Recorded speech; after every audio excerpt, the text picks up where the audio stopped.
भारत के यौम आज़ादी के मौका पर सिखों ने साबित कर दिया कि हम अपना अलग मुल्क बना कर रहेंगे और मोदी की तमाम साजिशों और पॉलिसियों को नाकाम बनाते हुए उन्होंने मोदी हुकूमत की दौड़ें लगवा दी। नाजरीन, 14 अगस्त 1947 को पाकिस्तान वजूद में आया था, लेकिन अब लगता ऐसा है कि 15 अगस्त 2021 को खालिस्तान भी अपनी अलग रुकनियत हासिल करने में कामयाब हो जाएगा, क्योंकि आज आज़ादी पसंद तहरीकों ने सरकारी इमारतों पर हिंदुस्तानी तिरंगा उतार कर खालिस्तान का परचम लहरा दिया है। भारत में आज़ादी की आवाज़ें हकीकत का रूप धारने लगी हैं। भारतीय पंजाब में खालिस्तान की तहरीक मज़ीद तेज़ हो गई। ज़िला मोगा में DC ऑफिस पर तिरंगे को उतार कर खालिस्तान का परचम लहरा दिया गया, जिससे खलबली मच गई और इंतज़ामिया की दौड़ें लग गईं। जो मोदी सरकार मजलूम कश्मीरियों पर मजालिम के पहाड़ गिरा रही है, शायद अब वो वक्त आ गया है जब भारत के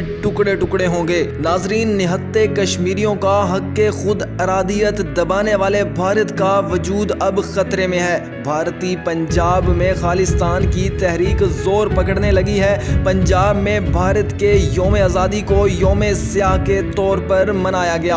अमृतसर में सिखों की बड़ी तादाद सड़कों पर निकल आई और आज़ादी का मुतालबा करते बैनर्स थामे जोशीले पंजाबियों ने खूब नाराबाजी की। 15 अगस्त को हरियाणा और भारतीय पंजाब में पुलिस की भारी नफरी तैनात की गई थी, ताकि कोई भी आज़ादी के हवाले से रैली ना निकाल सकें। लेकिन इसके बावजूद सब कुछ होता रहा और मोदी सरकार कुछ ना कर सकी।